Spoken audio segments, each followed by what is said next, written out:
after umuwi na talaga ako, no, lalabas na yun, magbabayad lang sila ng bills, kaya iniwan. Kasi ako, nauna na talaga ako. Kasi magpapakain pa ako ng aso there, and then magtitinda pa ako sa tindahan.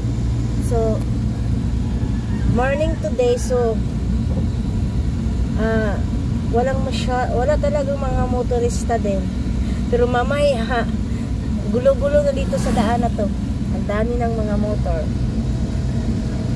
Ganon ang ganap ko today. So, ganda, no? Ganda siguro sa ibang bansa there, no? Ganito kasi yung nakikita ko sa YouTube. Napaka convenient yung daan nila. Ganito lang to sa ngayon kasi maaga pa, pero kung mamamaya galing traffic dito, maraming motor, napakagulo, napakaingay. Pero sa ibang bansa ganito talaga, oh, konti-konti lang yung nasa daan nila, nasa karsada, di ba? Di ba? Ganito napaka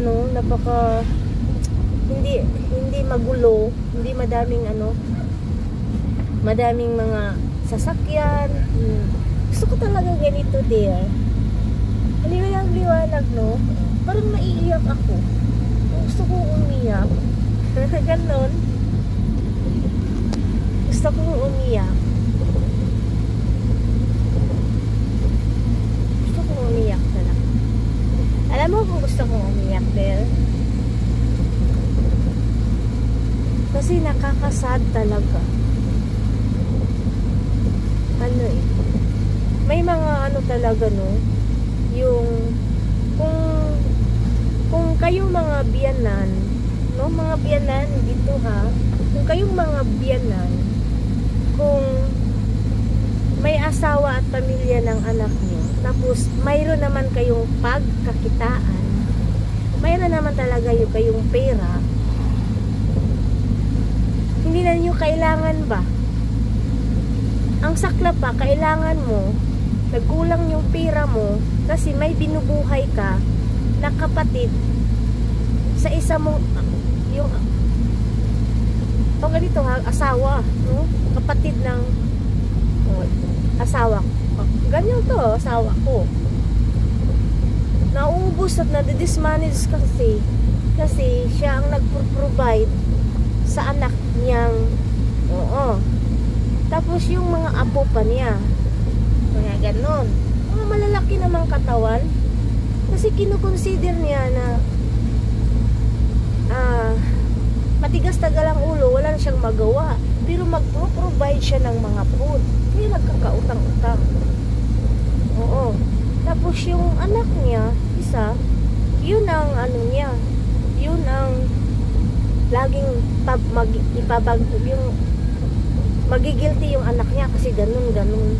Alam mo, kung ganun, noon talaga sabi niya, sorry ha, pero sabi niya wala nang pagkain yung si mama, yung kapatid niya, nagugutom na kasi gusto kumain ng karning baka. Pinadalhan naman yun. Parang nakakaawa talagang walang mga food, pagkain. Pero pagdating namin doon, yun, talaga, in-insist ko talaga na pumunta doon. Nangungutang pala ng ref. Paano? Para saan? Ganun. Para saan? Tapos, laging magdradrama sila sa may anak na trabaho at pamilyado naman. Parang talaga nila parang tapos aawayin ko yung asawa, magre-react ako, syempre may anak ako, no? Katulad dito ngayon na-hospital. Kung hindi ako matipid sa pera din, yung sarili ko, kasi may naman ako, may mapupulo talaga kasi may ako, may farm, yung lubi ako, yun magha-harvest, magkakapera ako dun. Wala talaga siya kasi nauubos. Yung hirap lang talaga. Tapos kung wala siyang kapira-pira Tapos nasa hospital, magastos yun. Kasi yung anak ko, ganito, kain ako, ganun. Tapos minsan, pagod din ako, bili na lang ako sa restaurant. Paano kung wala talaga? Hindi ako, katulad ako ng asawa ko, ay iyan ko na lang. Yung nakakaano ba na, yung kayong mga misis, huwag talaga kayong tulong ng tulong sa asawa niyo. Kasi parang hindi niya alam yung hirap. Yung pera, madali lang talaga gastusin. Yung maramdaman din niya na maramdaman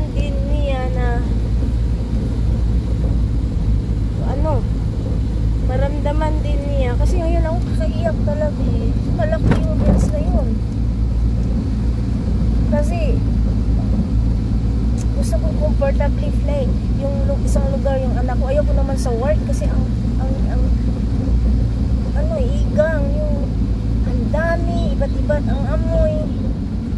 Ganun dir. Ayoko nang ganun, may pera naman ako kaya nakakaiyak lang kasi ang hirap kunin ng pera eh. Umiiyak talaga ako eh. Hindi naman madali kitain. Kaya ngayon ako sa ngayon magpe-pray na lang talaga ako there na sana kaunti lang yung bills nito. May pangpunan pa ako sa tindahan. Sana lang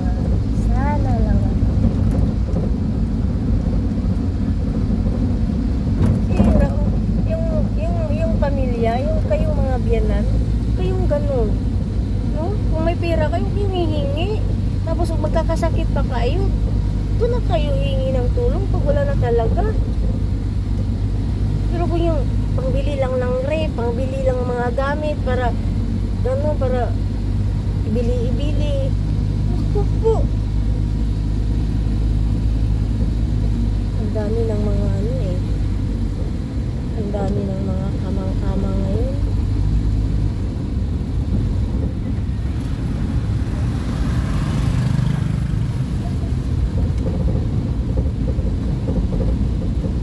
Maabot na ako na dito yung bahay ko there. Hindi pa tapos talaga. Ayan. Hindi pa tapos there. Bye-bye muna there.